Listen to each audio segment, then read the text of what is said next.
So, Brian Mac Farlane hasn't really done any big grand productions recently, but of course I have my studio, my design studio, and I'm constantly working, you know, from one event to the other.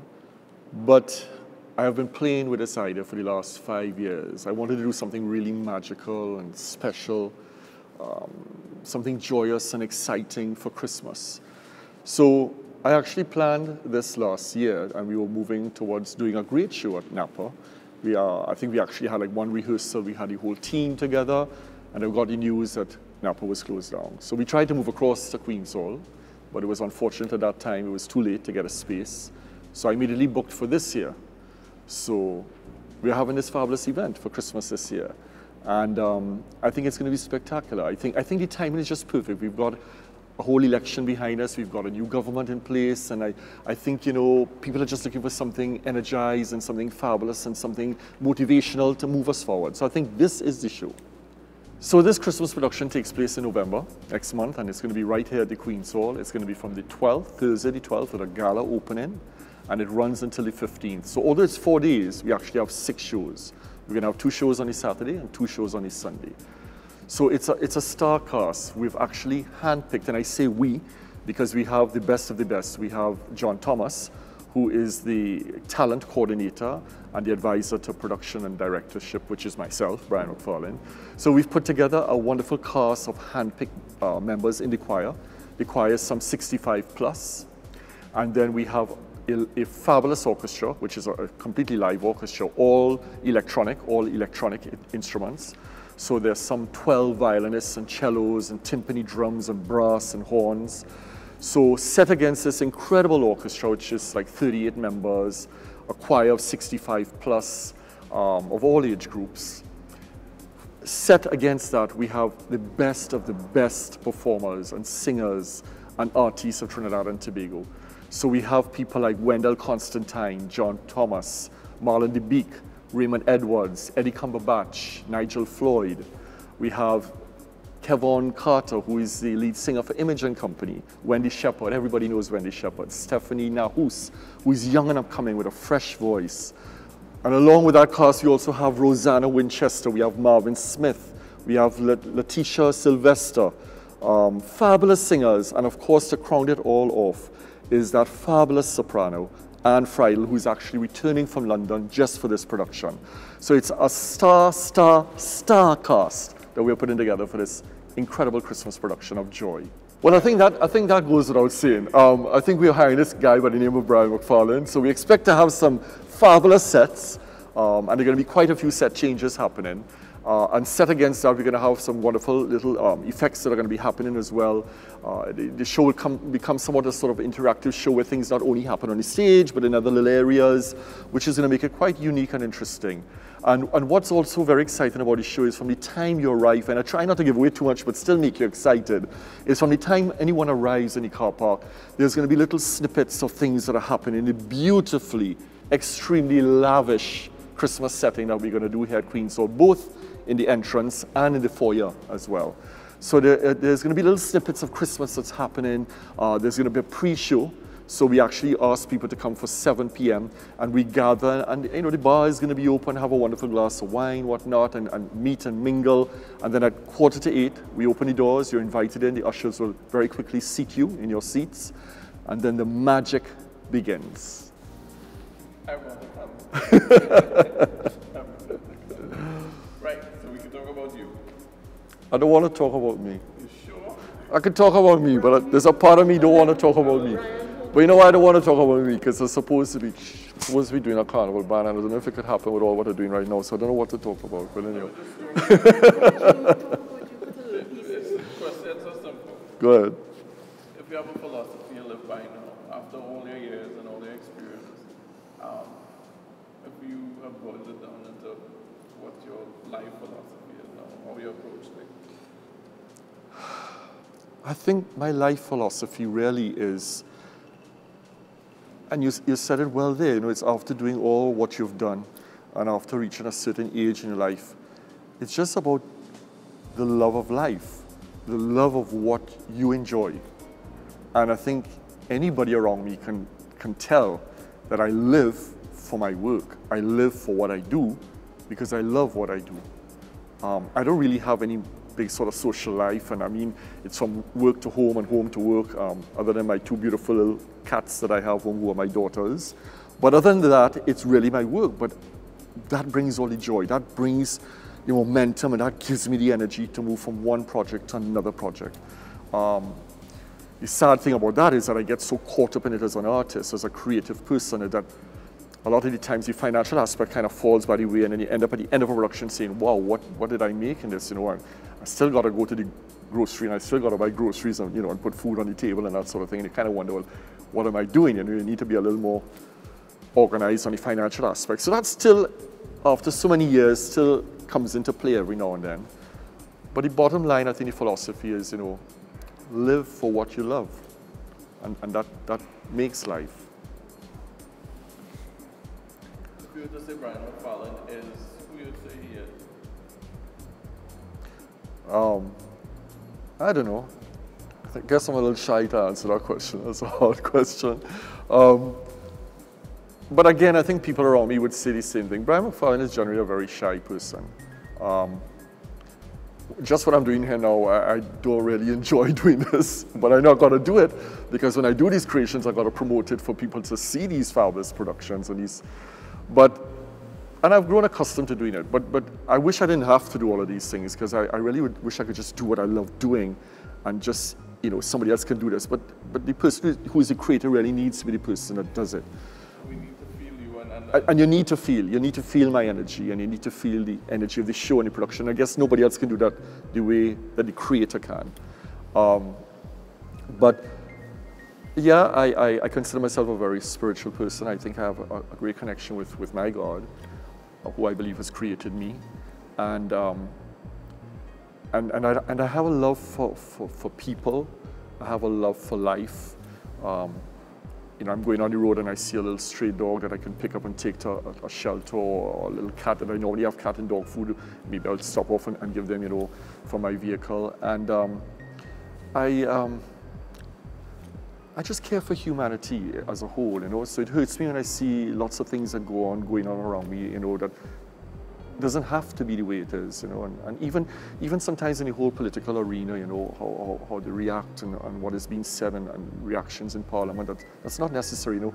I don't know why we always seem to have an opposition that's always fighting the governing body or vice versa, and why we can't just all as adults come together with great ideas and, oh, that's a good idea, the opposition, let's do it, let's work with that, and sit down as a team, as a unification, as a unified board that work for the betterment of people, of society. So, I guess having said that whole tralala, I'm a sort of shy, caring, loving animal, loving people person. My best time is working late in the night. My worst time is getting up early in the morning to go to work. My childhood was mixed. When I was young and as I was a child, I thought many times it was traumatic, and I wish I could get out of it sometimes. But now I'm adult and I've matured, and I have so many life experiences behind me. I look back and think, what a wonderful childhood I did have. But it was difficult because my father was an alcoholic at home, and he was what you would call a weekend alcoholic. But so it was rough weekends, not even to be able to bring friends home, and, you know, there was fights and whatnot taking place in the house between siblings and my father and whatnot. And then I was dyslexic. Well, I am dyslexic, and dealing with that in my era was very, very difficult. Going to a sort of convent school, Maria Regina, and having nuns calling you imbecile and retarded and whatnot. Yet I was a child, I was always willing to help the teachers and do things and honest about trying to learn, but had a challenge that nobody knew or understood in that time, in that period. So was ridiculed all the time because they thought I just didn't want to learn and I was being lazy, but yet I was fighting to understand and to learn, you know. And, you know, trying to read and words being flipping back to front, and they couldn't understand why. But now there's so much help for that for kids, and it's understanding, and we can talk about it openly now, you know. But, you know, even having talked about my dad was such a loving guy and very much a family guy, you know. He cared about his family, he loved his family, but unfortunately he had this illness of alcoholism. And even back then too, there wasn't any help there is nowadays for that as well. But when I look back at it now, we were very much a family. We did all the things a family would do when we could. And as I said, both of my parents, my mother refused to leave my dad because she thought the family unit should always stay together no matter what. And now when I look back, I'm so proud of her and how she kept the family together and how we dealt with the challenges. So they were great. It was a great childhood, great memories. They both alive? Both have passed, both have passed. My biggest break, and I was really lucky with that, was in 1983. And I can remember that year very well, when I had, well, the thing is, I need to go back a little bit. I left school at the age of 15. I actually walked out of school because I just couldn't keep up. I was still fighting. I was going to St. Anthony's College. I was there for 3 years. I went in a year after the college had opened. And after 3 years of really trying to deal with this dyslexia and the ridicule and whatnot, and really wasn't enjoying it. And about a month before I left, it was myself and about 5 other guys went to the principal, and his name was Mr. Borelli in those days. And we asked him if they could bring in an art teacher because there was nothing in the form of creativity or art. And he said, sure. So they brought in this very attractive young Spanish lady to teach art. And of course, the college boys gave her total hell. So she spent 3 weeks and then she left. So we had no art teacher. And then a week after that, I said, I'm going nowhere fast. I need to get out of here. Because I knew I wanted to be creative. I knew I wanted to do something with my creative aspect of me, because I was always thinking of creating. I did some watercolors at that young age. And I remember after every carnival, I would go into my room and get bits of wire, and I would start making shapes and forms and things and creating pieces. And I just felt this energy that I wanted to create. So after a week after she left, the Spanish teacher, I walked out. And I just knew I wasn't coming back. I remember looking back, and there was a sign on the wall, St. Anthony's College to serve all men. And I said, you're not seeing me again. And I walked home, which I did every evening. And I told my parents, and my mother was pretty cool. My father was a bit irate, and I could hear him in the night crawling about. And he'd say, how could you allow this son to leave the school? And well, it's your son too. But the next morning I got up, and I loved gardening. I still do have a fabulous garden, massive koi pond, waterfall, a beautiful garden. That's my serenity. And I got up and I mowed the lawn and edged the beds and whatnot, and got a shower and told my mom, look, I'm going out. I'm going to take a taxi to Raul Garv's Mass Camp, see if I get a job. And it was the second year they were coming out. So I went and I volunteered my services. And in those years, you actually did volunteer. You weren't really paid to help with Mass. And after the first 2 weeks, the designer, and Brenda Garib, who's now deceased, she came and she said, where did you learn to put textures, colors together, and fabrics? And because they would just bring assignments to us and say, well, try and create something like the picture that the designer drew. And, we'd come up with our own things. So they were quite impressed with what I was doing. And I said, I don't know, it was just kind of thing, a natural gift. And after 2 weeks, they moved me from Cornelius Street, where the Mass Camp was, and put me in Woodford Street, where they were doing all the king and queen and all the characters for the band. And in those days, the characters were like kings and queens, all big monstrosities, big costumes. And that year was the first year that it was the second year, but it was the first year that they won Queen of Carnival with Tessa Johns, Tiffany's Treasure. And so then I spent about 3 or 4 years with them, and working voluntary, and they put me up to a section leader with the band, or helping to organize the band and whatnot. And then after hours, I would go by this guy, Ray Furman, who was also deceased. He used to work in the band, and he used to do wedding cakes. He would say, come up and line with me, and I'm going to have a wedding cake. We'll have 2 or 3 cakes this weekend. So we'd go by him like 12 o'clock in the night, and he'd be mixing a bowl of icing, and he's doing flowers and doing different things. And I just sit down talking and keeping his company, whatever, and listening to music. And about 3 months after that, my younger sister said she was getting married. So I said, great, I'm going to do your wedding cake. So she said, because I didn't even know what I was doing. I said, what do you know about wedding cake? What are you doing wedding cake?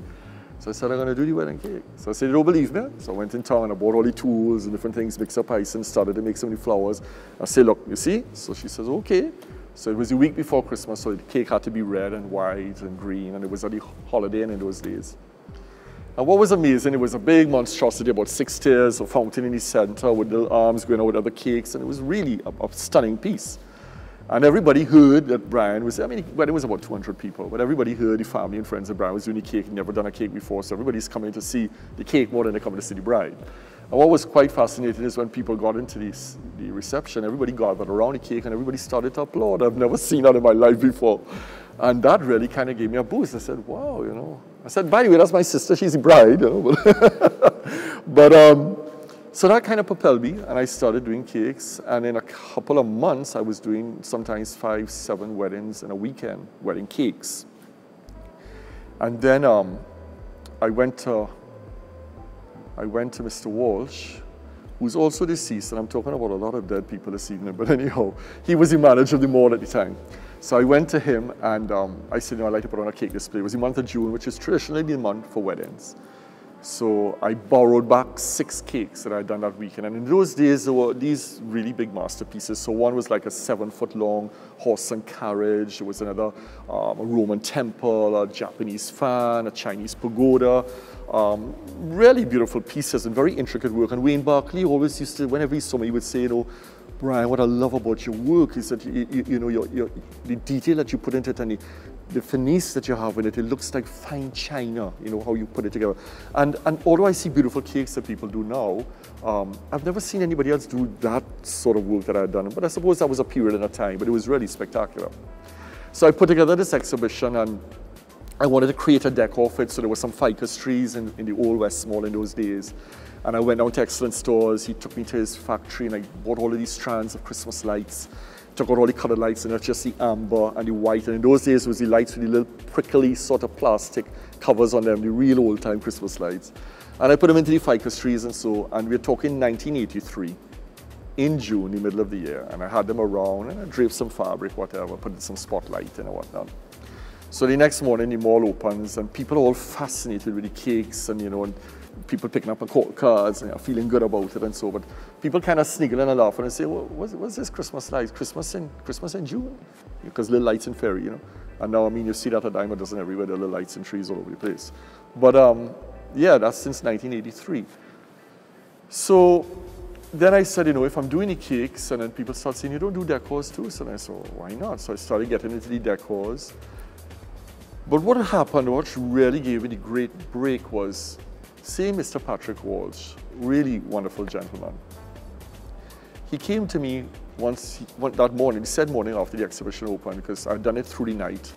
And he said, Brian, we're looking at the decor, and Mr. Bahadur Singh just passed through the mall. He just came upstairs to a meeting, and he told me to contact you because he would like you to put in a tender for Christmas next year for 1984, because apparently they'd already chosen the tenders for 83.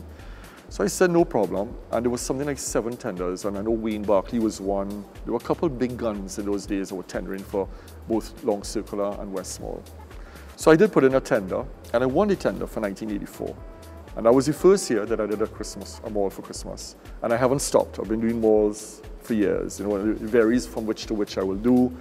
But I've done malls now in Martinique and Guadeloupe and Barbados and Tobago and Trinidad. So, and I still do. I'm doing Gulf City again this year and Tobago. So we're still doing that as well, I say we because I have a great team as well.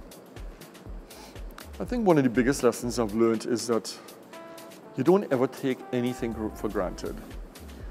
And I say that because, and I try to instill this into my staff all the time, We feel sometimes that we've done hundreds, maybe thousands of events. And sometimes we think, okay, we've done so many of these, we have the time, we can leave tonight, we can go home and come back and finish this job in the morning. And you just don't. You do it when you can do it, And I remember one incident a couple of years ago, and we had a really horrible rainstorm that started like 4 o'clock in the morning, and we were doing quite an elaborate event at the Hyatt. And the staff said, at midnight, boss, let's go now. We could come back and we could finish in the morning. I said, no, we're doing more. Let's get more done. And we eventually left there like 3:45, and I was driving up to La Hawkett in Westmoreland, Chaguaramas. And this rain came down. I was saying to myself, this rain is not normal. This rain was like hail, really heavy, continuous rain. Got home to my apartment. I was at an apartment at the time and had to run into the apartment. And as soon as I got inside, I was hearing this roaring noise, which I'd never heard before, and it was the river across the road coming down. And this rain it rained for like an hour and a half, non-stop. And then the next morning came to realize that the whole section of the road, the main road, was washed away. I was trapped in for 3 days. I had to come down and walk through a whole ravine, go up, pass through the village, up in the back, and get onto the other side to get a car to get back to the Hyatt to finish the job. And it was one mad scramble to finish. And I think all the staff learned a lesson that time. They just realized, you can never take anything for granted. You never know what's going to happen. You always have to be on top of something, and you always have to plan properly. No, I don't think so. I think if I had to do it all over again, I would do it the same way. I would like to involve a little more time, I think, for singing.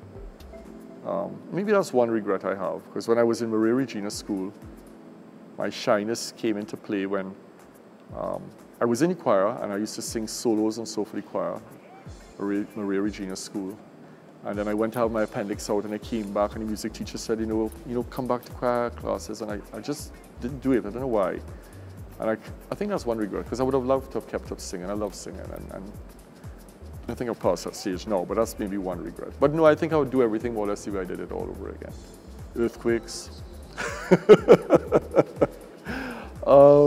What am I afraid of? I don't think I really have any particular fears of anything. I used to be afraid of this at one time. I used to be afraid of sitting in front of a camera and doing interviews, but I've got quite accustomed to this now. But I don't think I have fears, really. I feel very confident in my skin. I feel confident in what I do. And I also feel great because I look around and I see so many other young designers, and there are a lot of them that work with me that have gone out on their own now, and that have helped in many ways to get out on their own, and maybe different spheres that they're doing, but similar design work. And so many of them write me little notes or emails or WhatsApp messages, or they show me pictures, and so many times I get little messages, you know, just thanking me for what I did to help them improve their lives. And I was telling my colleague here only today that I got one about 2 days ago from another one of my staff from some years ago. And that feels good. It feels good, you know, because I knew as a young boy coming up out of not having any degrees or any college education per se, and being dyslexic and whatnot, and going through all of the battles of being ridiculed and so forth. And I knew the challenges, but I didn't let that keep me back. I knew what I wanted to do, I knew what I wanted to be, I knew what I could be. And I stamped that path for myself, and I made that road for myself. So if I can help others to complete that journey, you know, I feel great about that. It's a good feeling. I have the greatest respect for Peter Minshall. I think he's done phenomenal things.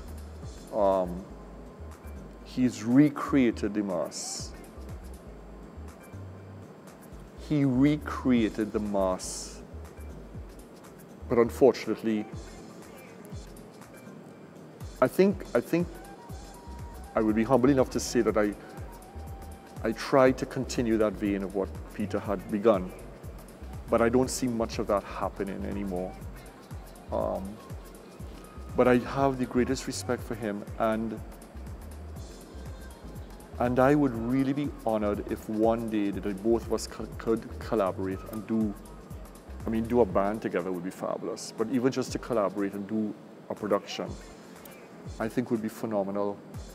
And I would be honored to work with Peter Minshall. And I think for country, it would be incredible. For country, for people, for the esteem of humanity of Trinidad and Tobago, would be a wonderful, wonderful experience. And I hope that could happen one day. I think it would be just incredible.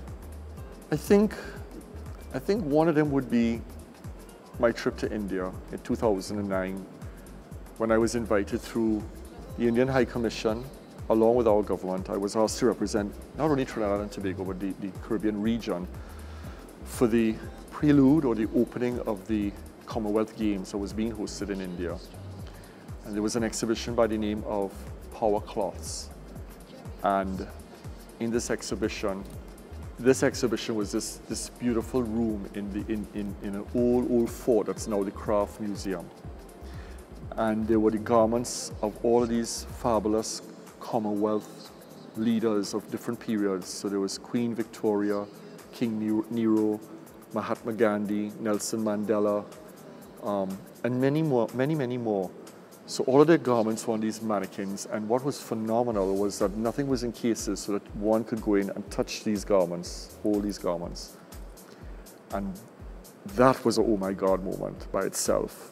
Just being able to touch Mahatma Gandhi or Nelson Mandela's fabrics, these things that they wore on their body.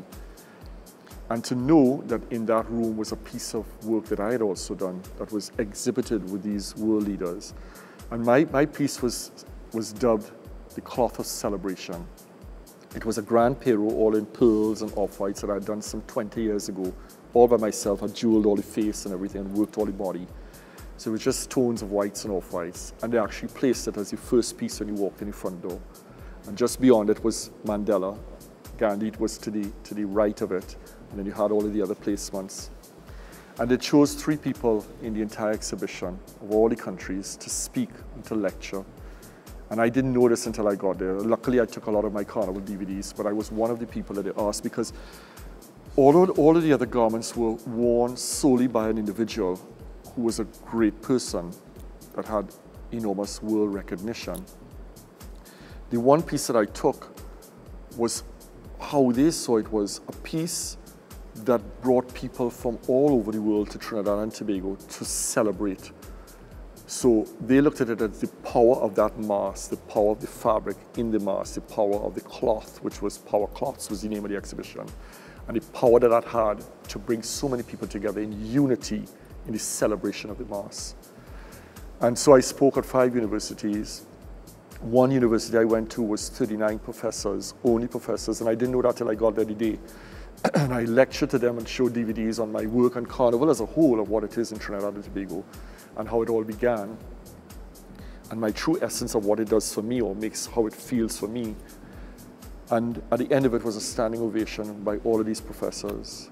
Another one was, they had flown me one night, we had to get up at 3 o'clock in the morning from New Delhi and flew me a 3-hour flight to Coimbatore, which was deep south of India. And when we got there, we had a 7-hour drive on dirt roads in an SUV. And when we got to the destination, it was a huge university. But this fabulous structure is all built on dirt. There's nothing pitched like a pitched car park, it's just dirt.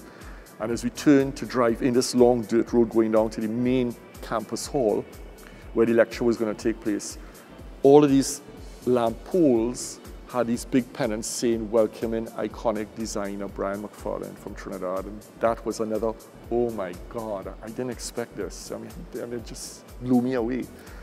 And then we pull up in front of the campus and the director of the university is there with all the professors and they're all holding bowls of fruit or deers, different elements in their hand. And I had to walk across this Lord Ganesh that they'd done in salt, which was the most intricate, beautiful piece. And I had to actually walk on it when I got out of the car. And then I was consecrated with the water and the flowers and the fruits and the deers. And went into the hall, went up the staircase lined with deers all the way in, and took me into this massive hall with 700 students to lecture to them. Some of them I had heard afterwards. We went to have lunch with all the directors and all of the professors. And learned that some of these students had traveled 12 hours to come to hear me speak from all different universities that brought them in to this area. And then they made me an honorary member of the university and signed all the documents and had all the picture taken and whatnot and whatnot. But, oh my God, fabulous, fabulous. The strangest thing about India is when I got there, I went with my assistant at the time, and when we got there and we landed, it was the second day that the new airport in New Delhi was open. It was open just in time for the Commonwealth Games, and it was all fresh and smelling new carpets, furniture. And as we swam through the arrival hall and we got to the immigration section, over each immigration station were these huge, like 20-foot human hands in like stainless steel projected out of the wall into the massive hall itself. And each one was a symbol of dance, telling a story all the way down. And I just thought I was so blown mind. And then we stepped out and there was somebody to meet us with the typical little card with our names, and he's not speaking English and nobody's speaking English. And we get into the car and we started driving. It's just smog and you know, cloudy. Everything seems dusty and dirty, and there are thousands of workers all on the street getting ready, cleaning and planting plants, getting ready for the games. And you're driving around every street corner, every traffic light, you know, these little children, poor children, and their mothers and so on, knocking on the glass and begging. But everybody who's begging is smiling. Everybody who is asking is smiling. And on the sides of the roads, they'll make a little mound 2 feet high of dirt and a little ripped up tarpaulin, and a mother's there with 6 children with 1 pot cooking. And behind that is a big skyscraper and another big building, and it's just the contrast of the rich and the poor. And I was immediately getting very, very depressed, especially after the long flight. And by the second or third day, you know, when they started taking us to all the art centers and to different, you know, museums and whatnot, and you start to meet the people and you start to realize how humble the people are. And they actually understand that if they're poor, this is a part of their karma, this is part of their life's journey. At this point in time in their life, they're supposed to be poor, and they understand and they accept it. And they understand that there's different levels in life that they need to achieve. So they're just so pleasant in every way. And then the other thing that struck me when we went to the Pink City in particular, there's little areas in the city that are just open, and you can go and buy all different types of seed. And the poorest of people are going to buy these different types of seed for birds. And from the trees on the sides of the roads, they have hubcaps or clay saucers, anything that can hold, hanging out of the trees. And they go and they put this seed in these little things because it's their way of giving life to other things. So giving life to nature, to the birds. And as poor as they are, they get a little pennies together to buy seed to feed the birds. And that I thought was just so humbling and so fantastic. Oh my God. There's some other great things happening with Brian Mac Farlane in the near future, so stay tuned.